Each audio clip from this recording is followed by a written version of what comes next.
as tarifas que os Estados Unidos vão jogar vão ter tarifas de volta. A China já é o poder geoeconômico primordial do planeta. E o Sul Global já sabe essa história. Sawadee-ka, ou seja, alô.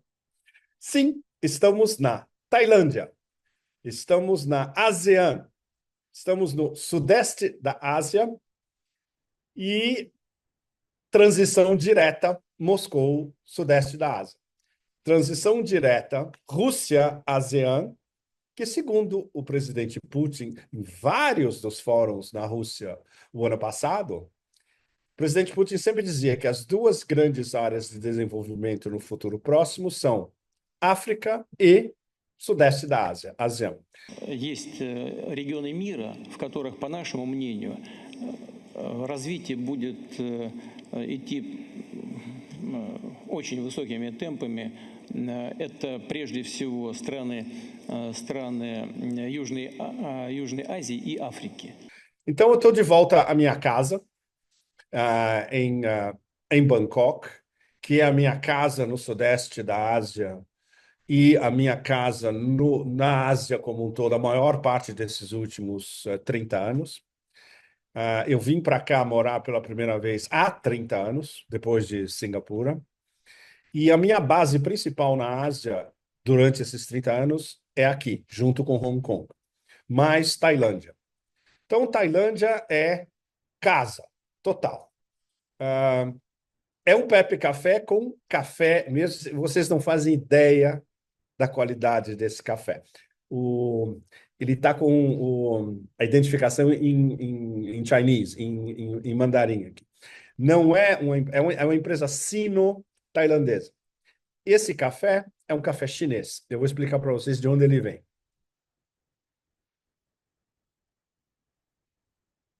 Esse café vem de Yunnan, província do sul da China. Eles são quase nossos vizinhos.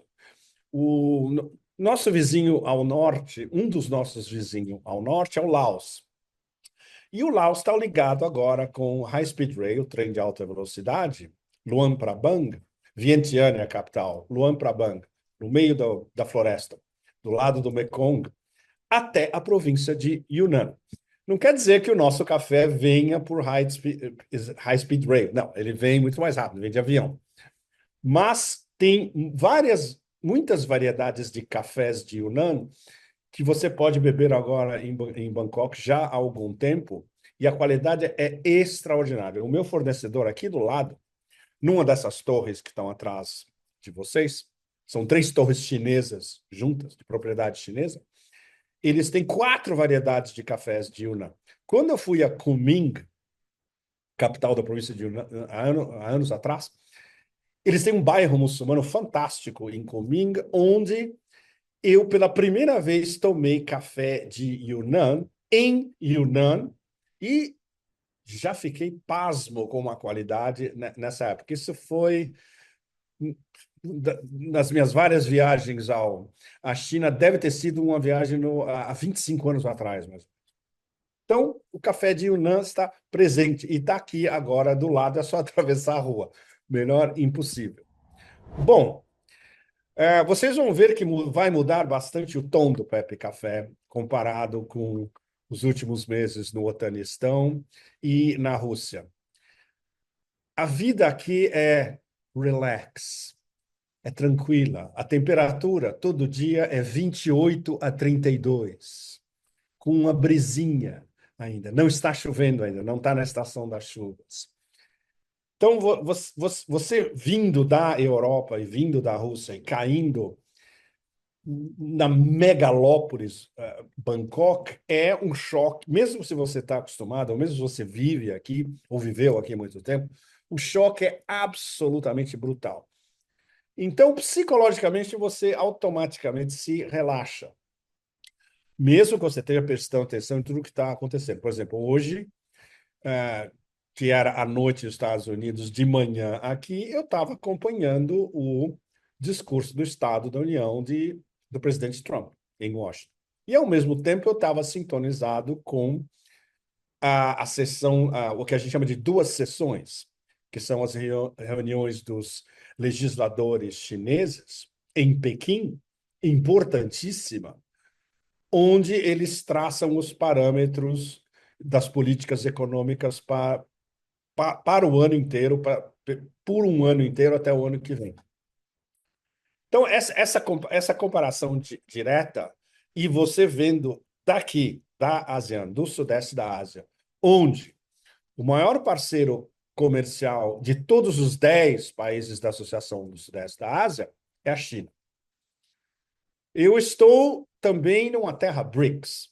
A Tailândia é partner dos BRICS, assim como a Malásia, e a Indonésia já é membro pleno dos BRICS. Nosso vizinho, digamos, à direita do mapa, digamos.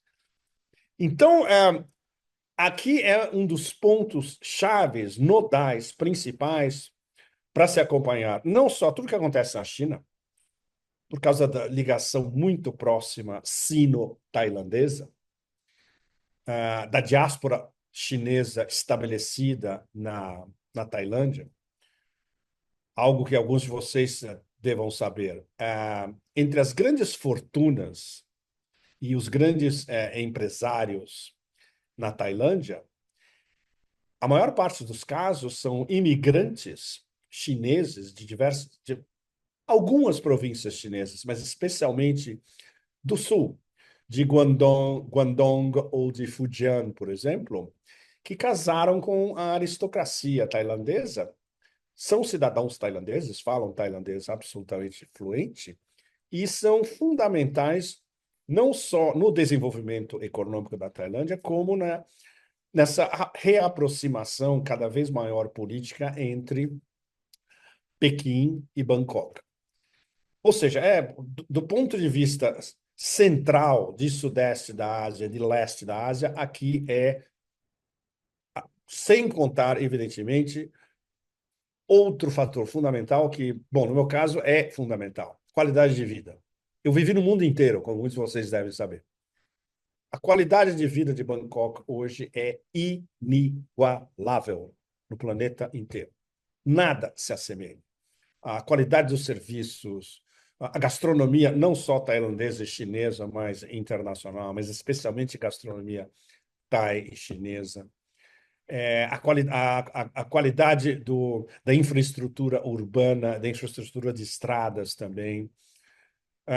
Quando você vai às praias, seja se você vai no Golfo da Tailândia ou no Mar de Andaman, os melhores resorts do planeta, dos top 10, pelo menos 5 ou 6 são tailandeses. Então, tudo isso, claro, é uma maravilha. O baht, inclusive, está forte em relação ao dólar. Algo para vocês no Brasil deve soar extremo. Não, é uma moeda forte. Ou seja, o dólar não desvaloriza o baht tailandês, pelo menos na atual circunstância. Então, a qualidade de se viver aqui e o acesso à informação que você tem de tudo de mais importante que está acontecendo, não só no Sudeste da Ásia, mas na China. Na Índia também tem uma diáspora indiana muito poderosa vivendo aqui. No Japão, tem uma diáspora japonesa implantada industrialmente aqui há décadas também, desde o tempo onde Bangkok, o entorno de Bangkok começou a virar a espécie de Detroit do Sudeste da Ásia, porque todos os fabricantes de carros do Japão estavam montando fábricas aqui para abastecer o mercado do Sudeste da Ásia inteira. Então, é um dos centros, é uma das megalópolis centro do planeta. Além, evidentemente, do fato de que Bangkok está sempre entre a primeira ou a segunda cidade mais visitada do planeta. O planeta inteiro está aqui o tempo todo. Bom, essa pequena introdução é para nos lançarmos na barra pesada, que, como vocês sabem, são as declinações das guerras eternas entre o oeste da Ásia e na Ucrânia, e girando em torno, evidentemente, agora, especialmente, tinha uma expectativa enorme a que se Trump iria entrar em detalhes de política externa durante o seu discurso do Estado da União. Não, ele fez referências à Ucrânia, mas não muito detalhadas. Bom, essa comparação que a gente já começou no início entre o discurso do Estado da União de Trump e as duas sessões dos legisladores chineses em Pequim, organizando a política econômica até 2026. Bom, uma das coisas que... Bom, desafios aqui não faltam os chineses. Uma das coisas que deixaram bem claro logo no início das duas sessões é que eles vão fazer tudo para que a China cresça 5% de novo em 2025, que é um desafio absolutamente brutal e muito mais difícil do que em 2024, onde varinho vem de todos os lados os números, mas tecnicamente a China cresceu no mínimo 4,9%. Ou seja, os 5%, eles chegaram aos 5%. Esse ano vai ser muito mais difícil que esse ano, claro. Já começou a guerra tecnológica, o novo estágio da guerra tecnológica já lançado pelo presidente Trump, com tarifas em cima da China, a primeira série de tarifas. Já houve uma resposta chinesa com uma série de tarifas de vários produtos americanos também. E o senhor Disco Inferno, como eu o denominei em uma das minhas colunas nas últimas semanas, ele é um viciado em tarifas, sem pensar no blowback, na volta das tarifas, que podem prejudicar muito mais a economia americana do que a economia chinesa, que foi fundamentalmente o que aconteceu desde a primeira batelada de tarifas de Trump 1.0 em 2018. Ele tinha subido ao poder em janeiro de 2017 e lançou as primeiras tarifas contra a China em 2018. Então, agora parece que a gente está repetindo o mesmo caminho, a não ser que haja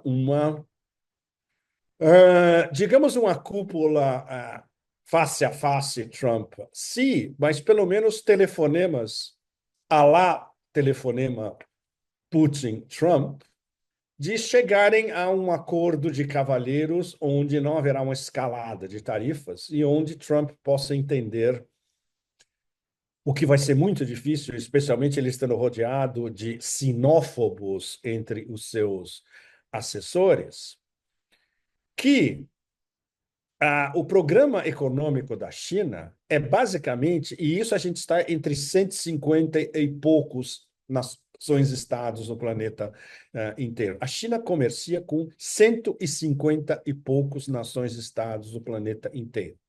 E vai chegar a 170, 180, 200, eventualmente a todas as Nações Unidas. O projeto chinês é de comércio mundial, declinado em vários fatores. Um deles, o principal, é as novas rotas da seda, Belt and Road Initiative. Em português, é um horror, tanto em inglês quanto em português, iniciativa do cinturão e de rota, que não quer dizer absolutamente nada. Isso traduzindo literalmente do mandarim. Eu prefiro chamar, como eu chamo há mais de 10 anos, novas rotas da seda. Esse é o projeto geoeconômico e também geopolítico da China. É comércio com todo mundo e é comércio com o sul global inteiro. E não é por acaso, muito pelo contrário, o porta-voz chinês que elaborou essa formulação na véspera do início das duas sessões em Pequim, ele colocou de uma maneira sucinta e bastante cristalina. Basicamente, ele disse: vocês querem um parceiro confiável para fazer business e para fazer comércio? Somos nós. Junte-se a nós. E essa foi a mensagem para o Sul Global, e o Sul Global já sabe essa história toda. Foi a China reiterando mais uma vez para o Sul Global que o parceiro confiável em comércio globalmente é a China. A China não vai julgar ninguém, a China não vai sancionar ninguém, a China não vai jogar bateladas de tarifas em ninguém, especialmente países em desenvolvimento do Sul Global e da maioria global. Então, esse é Está colocado o cenário onde vai se desenvolver esse ano e o comércio internacional do ponto de vista da China esse ano. Por exemplo, aqui, mais uma vez lembrando, que aqui em volta, a Associação de Nações do Sudeste da Ásia, os principais, todas as nações, os 10 da ASEAN, o principal parceiro comercial de todos os 10 é a China. Então, eles nem precisam mais mandar mensagens, porque isso você vê claramente. Aqui atrás de mim, por exemplo, são as 3 torres atrás de mim, propriedade chinesa. Tem uma agência do ICBC, um dos principais bancos chineses, aí dentro também. Esse bairro todo, que é um dos bairros nobres de Bangkok, por exemplo, do outro lado do bulevar, atrás é a Embaixada Americana, a Embaixada Holandesa, a Embaixada Japonesa, a Embaixada do Vietnã estão aqui atrás também. A Embaixada Italiana é numa das torres aqui atrás, também, o Consulado Italiano.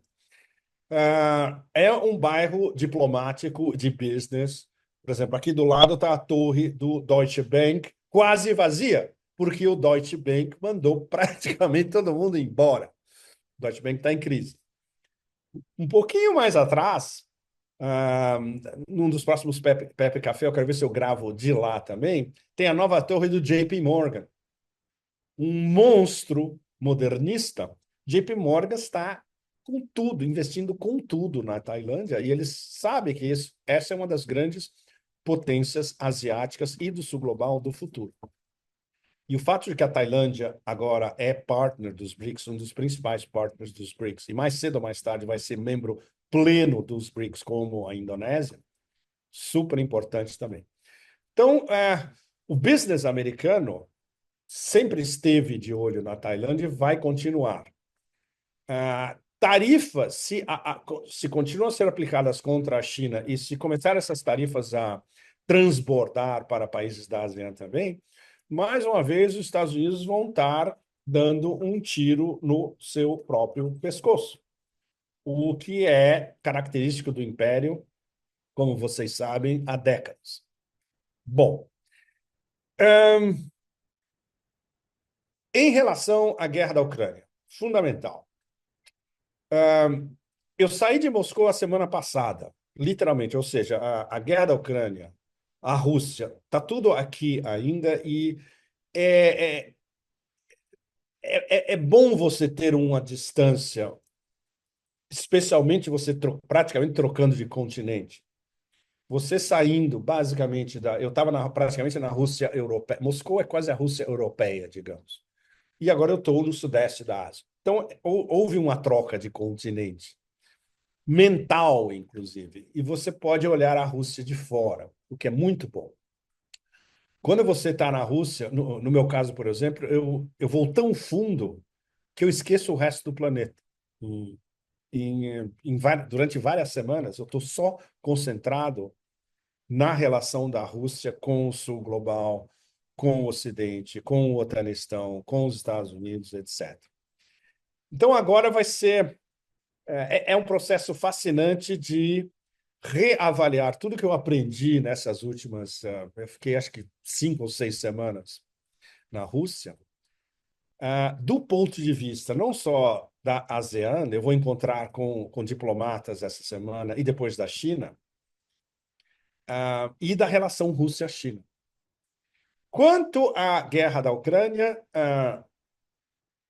a velocidade de tudo que está acontecendo, desde a farsa que ocorreu dentro do Salão Oval entre o presidente, o vice-presidente e o ilegal camiseta suada vindo de Kiev, acelerou o processo inteiro de uma maneira impossível de se pensar antes, justamente da semana passada. Onde a gente está no ponto onde o ator em Kiev estava a ponto de ser praticamente jogado na lata de lixo, ele está na lata de lixo, mas a lata de lixo ainda não se fechou. E a sua única saída no momento é assinar o famoso acordo de minerais raros e de terras raras com os Estados Unidos, que depois de todo um kabuki de vai e volta nos últimos dias, teoricamente será assinado breve. Bom, isso é fundamental porque ele não tem autoridade, o senhor em Kiev não tem autoridade nenhuma de assinar seja o que for, porque ele é absolutamente ilegal. Ele é um presidente, entre aspas, ilegal. O seu mandato expirou. Os Estados Unidos sabem disso. O que não se sabe é o que eles querem fazer com essa assinatura e com esse acordo depois, e como eles vão impingir para a Ucrânia e para digamos, a cambada criminal em torno de Zelensky, que esse acordo, porque é um acordo firmado com o Império manda e vai ter que ser cumprido. E ninguém sabe quais serão as condições em detalhe desse acordo. O presidente Putin interviu de uma maneira Sun Tzu, na verdade, dizendo: muito simples.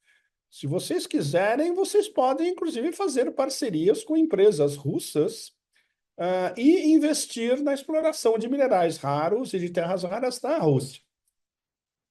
Claro, isso não foi um convite direto, isso foi especulativo. E o porta-voz da presidência, Peskov, fez questão de dizer que isso não foi um convite formal. Mas Putin jogou na mesa algo fundamental que, do ponto de vista de businessmen americanos, as luzinhas começaram a... Virou um carnaval de luzinhas psicodélicas na cabeça deles. Opa! Podemos voltar à Rússia para fazer business em parceria com os russos, e isso terá grandes lucros para business americano e do ponto de vista da segurança estratégica dos Estados Unidos também. Isso é algo que pode-se chegar a uma condição de business semelhante no longuíssimo prazo. E isso já está sendo explicitado por alguns personagens fundamentais do sistema russo. Não, primeiro a gente tem que normalizar as relações. Depois tem que se cortar totalmente as sanções contra a Rússia. Depois de tudo isso, e depois, evidentemente, de um eventual acordo em relação à Ucrânia, claro, nós estaremos abertos a fazer business, inclusive com os Estados Unidos. Mas isso já está na mesa. E o fato de que os Estados Unidos já estão com uma lista, a administração Trump 2.0 já está com uma lista de sanções que eles podem cortar logo em relação à Rússia. Um dos itens da lista é bancos russos que estão vetados do SWIFT que podem voltar. Já estão discutindo a possibilidade de retomar os voos diretos da Rússia aos Estados Unidos, o que é super importante. Não vai acontecer com a Europa, mas tão cedo. Os turcos vão continuar embolsando um monte de dinheiro de todo mundo que está na Europa e quer ir à Rússia e vice-versa, incluindo Pepe Café. Eu tenho sempre que passar pela Turquia quando eu quero ir para a Rússia ou estou na Europa. Não existe outra maneira. Eu não posso pegar um cargueiro em Dieppe, na Normandia, e ir para São Petersburgo. Ou eu adoraria, eu queria pegar um windsurf na Normandia e fazer windsurf até chegar em São Petersburgo. Não pode, não dá. Bom, ou se desse, ia demorar uma eternidade. Bom, então tudo isso já está na pauta. O que dá para vocês uma ideia da velocidade em que a administração Trump 2.0 quer retomar uma relação de business com a Rússia. Os detalhes geopolíticos, evidente. Os detalhes não. O mais importante, que é o arcabouço geopolítico, ninguém está discutindo ainda, porque as negociações sérias ainda nem começaram.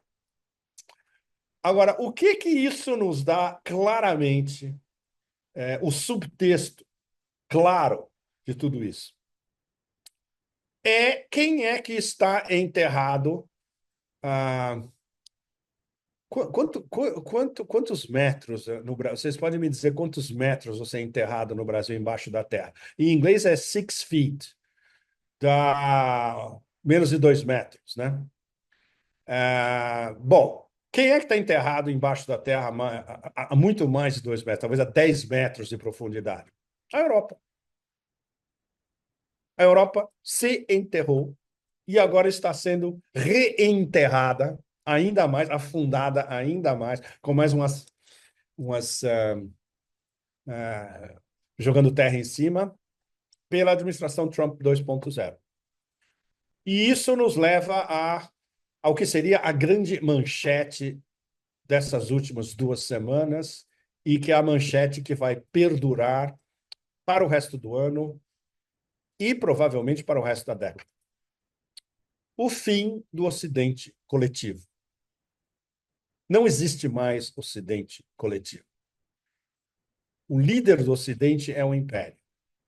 E as novas regras estabelecidas pelo líder do Império, seja um condutor de circo, ok, seja um businessman desmesurado, egomaníaco, etc. Como vocês quiserem defini-lo.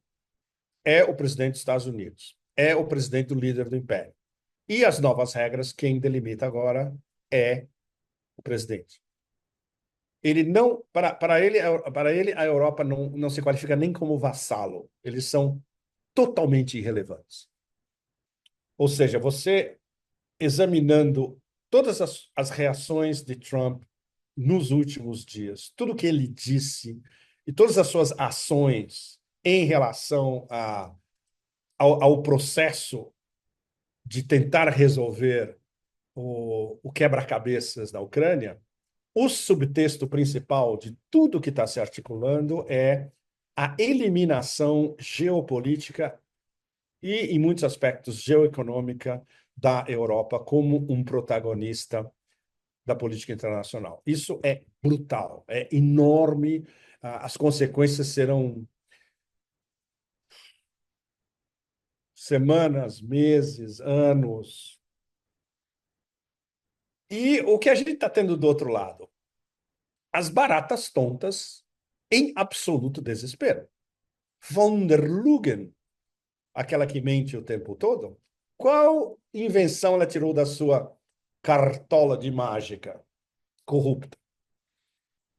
800 bilhões de euros para rearmar a Europa.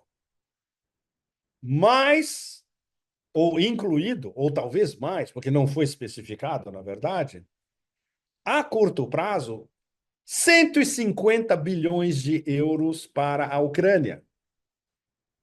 Todo mundo sabe que a União Europeia, a Comissão Europeia e as grandes capitais, e as pequenas também, incluindo os chihuahuas do Báltico, que fazem parte da União Europeia, ninguém tem esse dinheiro. Ou seja, eles querem viabilizar um exército fantasma com um dinheiro fantasma.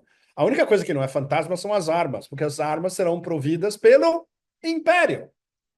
Ou seja, eles vão ter que comprar, assumindo que eles consigam empréstimos suficientes. Adivinha de quem?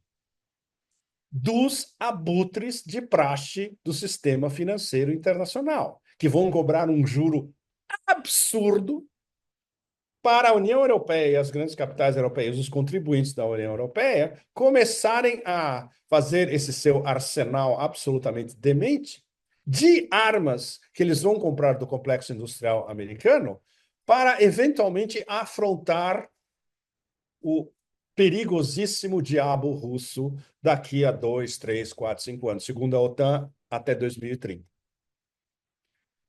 O que eu estou dizendo para vocês é, claro, dizendo assim parece que é um delírio de um demente. Não, são os fatos.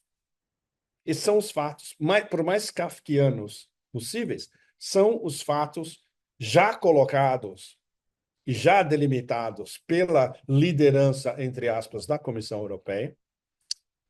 Ninguém sabe como eles vão conseguir essa grana, não vão, vai ser impossível. Ninguém sabe como eles vão conseguir convencer as populações das diversas nações europeias que vocês vão ter cortes de pensões, cortes de serviço social, cortes de atendimento em hospital, cortes de benefícios sociais pelos quais vocês lutaram durante décadas, etc. e tal, porque a gente tem que se armar e a gente tem que armar todo mundo para a próxima guerra com a Rússia. Claro, vocês não vão ler isso em nenhum órgão da mídia tradicional no Ocidente coletivo, incluindo essas coisas aí do Brasil, que eu não preciso nem me referir. Bom, isso prova, entre outras coisas, primeiro, a irrelevância absoluta do compacto União Europeia-OTAN, porque do ponto de vista das novas regras do Império, pelo senhor Disco Inferno, Europa na OTAN, ótimo, mas paga. Follow the money. Se pagar cada um 5% do produto interno bruto, ótimo, que é 150% da atual regra, 2%, e muito poucos pagam 2% ou mais de 2%. Então, para todo mundo, vai ser mais de 150% de aumento, grana, mais uma vez, que nenhum deles tem, porque praticamente todos estão em dívida pesada, e alguns à beira da bancarrota. Então, esse é o TAM. No caso da União Europeia, já existe uma fratura da União Europeia que vai ficar uma fratura cada vez maior, onde vários estados, entre os que diretamente se rebelam, como Hungria e Eslováquia, por exemplo, e outros que estão num muro, mas vão chegar a um ponto onde vão dizer, não, isso é completamente absurdo, como a Itália, por exemplo, a fratura já existe. A Áustria, também, que está num muro e com tendência a ir contra Bruxelas. Essa fratura vai se ampliar cada vez mais. A gente vê de um outro lado, e aí uma conjuminação dos anglos com a União Europeia, que é o patético Starmer em Londres e além do patético Le Petit Roi em Paris, que acham que eles vão mandar tropas europeias pacificadoras, mantenedores de paz para a Ucrânia, para uma resolução na Ucrânia. Completamente absurdo. Isso já foi vetado pelos russos antes mesmo que eles começassem a falar. Tem a menor chance. E quem está em volta de Trump e os negociadores de Trump sabem disso também. Mas é uma maneira de Londres e Paris tentarem manter uma posição de certa relevância. Eles estão excluídos. A negociação em relação à Ucrânia vai ser direta entre Washington e Moscou. Todos os outros são espectadores. Bom, então, esse é o pé em que a gente está agora. É, exatamente. A última coisa que eu queria fechar, que na verdade é fechando o raciocínio e o novo paradigma do fim do Ocidente coletivo, onde o Ocidente, entre aspas, foi rachado e foi rachado pelo dono do império. O dono do império basicamente disse: o Ocidente sou eu, o líder sou eu, todos os outros são vassalos, e o que eu decidir é o que vai ser. Bom,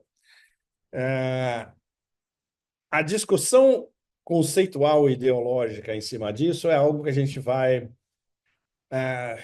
nas próximas semanas e meses, ainda isso é algo que ainda tem que ser digerido.